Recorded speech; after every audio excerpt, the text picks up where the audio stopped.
All right, ladies and gentlemen, you are welcome to another great episode on your favorite political talk show, The Truth with Ben Jokes.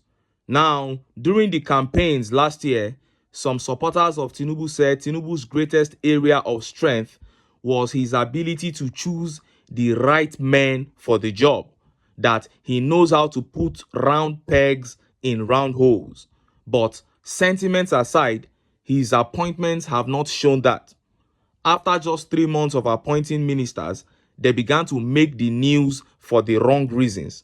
And we know that Nigeria is most challenged in the area of security and the area of the economy. So, if Tinubu is good at choosing the right people for the job, it should reflect in his appointments in these two key areas, economy and security. But Tinubu's special advisor on the economy was on AIT a few days ago saying one of the ways to fight inflation in Nigeria is for Nigerians who go to the markets to begin to tell traders, oh boy, dollar don't come down now, sell this thing for me.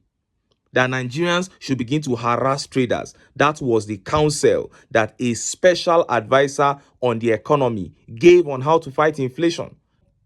And then we move to another important area, which is the area of security. Few hours ago, the National Security Advisor RIBADU dropped a bombshell. First of all, he had the effrontery to say that the security situation in Nigeria had improved greatly, when we clearly know that that is not the truth. But one might say, well, he said that to keep his job. I don't expect him to admit to failure. But the greatest shock came when he stated his reason for saying security had improved. His reason was very ridiculous, and I clearly don't see how this man is a round peg in that round hole. That is, if he is any kind of peg at all. Before I show you what he said and how Nigerians reacted, let me quickly show you this video of Peter Obi. To be able to support people like you, who are going to grow up and be great people, and like I said, maybe you come and sit here with me. I want you to come, because it's about your future. No, I want you to be happy, because when you're sick, so that you want to check with me, because it's about your future. So what I'm going to do is that I'm going to contribute the sum of 10 million naira to support.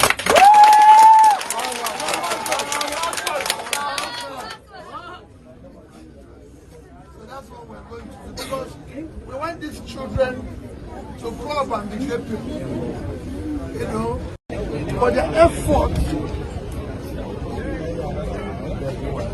and all the effort of the federal government need to be doubled by investing in these young ones. Because the more we invest in them and they have education and skills, the more we fight the future problems. Now, that was Peter Obi in a Muslim community in Kaduna donating 10 million naira into the future of the children in that school. And it was that same yesterday that Tinubu announced that he had taken a loan of $2.25 billion to be paid over a period of 40 years, which will start in 2034. So while Peter Obi is investing his personal money into the future of the Nigerian child, regardless of tribe or religion, Tinubu is busy taking loans, destroying their future. That is the difference between these two men. And Obi went further to donate another 10 million naira to the Federation of Muslim Women Association, FOMWAM. In all, he donated 30 million naira in Kaduna yesterday. And let me say this is not all about 2027. I know there will always be a political angle to things like this, but this is not just about politics, because this man was always like this even before he ran for the office of the president.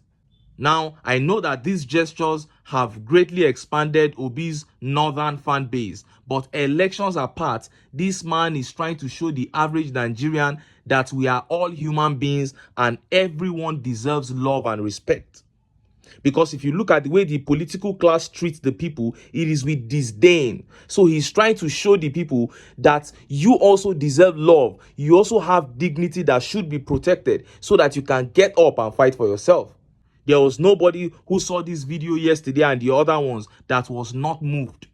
Even the northern group that was paid, to malign and play down all that Obi is doing in the north could not utter a word yesterday. This is leadership. And I feel so sorry for this administration. They are in Aso Rock, but it is Peter Obi's name who is on the lips of Nigerians. What a shame. Now, let us look at that speech by the National Security Advisor, Nuhu Ribadu. Look at how the papers reported it. Insecurity is declining since terrorists can't afford AK-47 rifles, rising cost. Now at 5 million naira, NSA Ribadu. The Nigerian government has claimed that terrorists ravaging the country have been finding it hard to kill because AK-47 firearms and other weapons have become too costly for them to afford. This assertion was made by Nuhu Ribadu, the National Security Advisor, who maintained that there was a dramatic decline in terrorism-related deaths and the availability of AK-47 firearms in the country lately. Ribadu made this statement while emphasizing developments in Nigeria's fight against terrorism at the high-level African counter-terrorism meeting in Abuja on Monday. He further stated that the price of the AK-47 has risen from less than 1 million to more than 5 million over the last year. We are working, and I think we've done fairly well. One of the things that we have seen as an indication that things are beginning to look different is the cost of, for example, AK-47.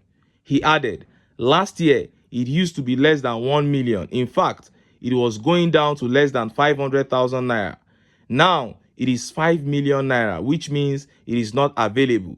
We are taking them out. We are destroying them.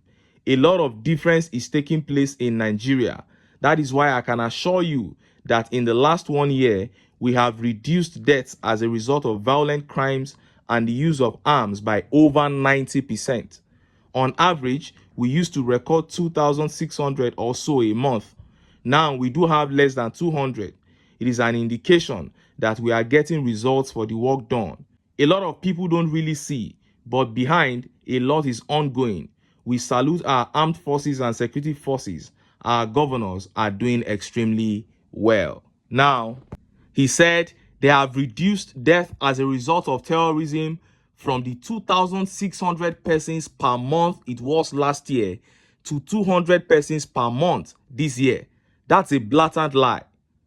First of all, they didn't even agree that we were having up to 2,600 casualties per month last year. They didn't agree, even when Amnesty International pointed it out. Now, he's talking about the rise in the cost of AK-47 being a sign of their success. What a joke. Is there anything in this country that inflation has not hit badly? I don't know about you, but to me, this statement by Ribadu reeks of incompetence. And look at how Nigerians reacted. Look at some of the tweet reactions.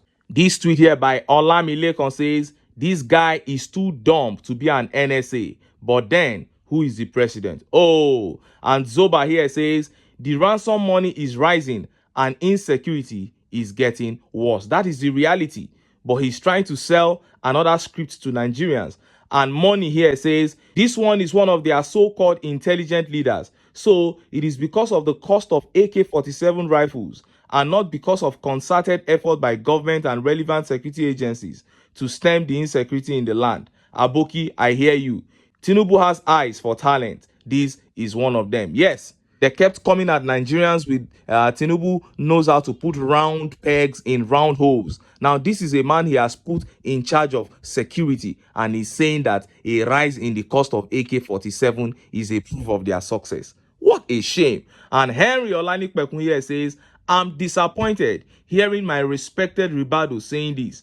What is 5 million naira to terrorists who charge as much as 50 million or 100 million as ransom? I'm telling you, the man is just talking as if he's not in this country at all. Even if you are trying to keep your office, there's a way you can be intelligent about it. And this tweet here says, Kindly travel to Zamfara State and Kaduna State, you alone, by road, and come back to Abuja without using any security to protect you.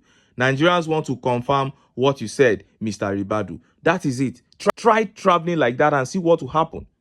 You go everywhere with escorts and you want to come and give us some figures that we should believe about insecurity in Nigeria. It's not done that way. Travel without escorts, let's see. And this tweet here says, which kind talk be this, my brother? I don't know. And the human altruist says, rubbish statement. What a rubbish statement. Well, I am not surprised. I am not surprised at all. If you follow this channel well, you may have heard me mention quite a few times the delusional stage. Yes, it is a stage for every APC member in position and even some of their supporters. A stage where they begin quoting achievements that don't exist. After promising heaven and earth, they fail woefully. Then they begin quoting achievements that don't exist when they get to the delusional stage. It took Buhari 3 years to get to that stage, but this TINUBU zone has come quite early. Less than 1 year, they are already at the delusional stage. But it is left for people, it is left for Nigerians who see the total failure to vehemently reject them. There is no light at the end of this APC tunnel. And if Nigerians, north, south, east, and west want freedom, we must come together and get these guys out of power. But until then, make I still enter town. Make I go get some ogbonge political news wey una go like. Why? Because of una. Now I dey here. So, don't go away. Don't go away.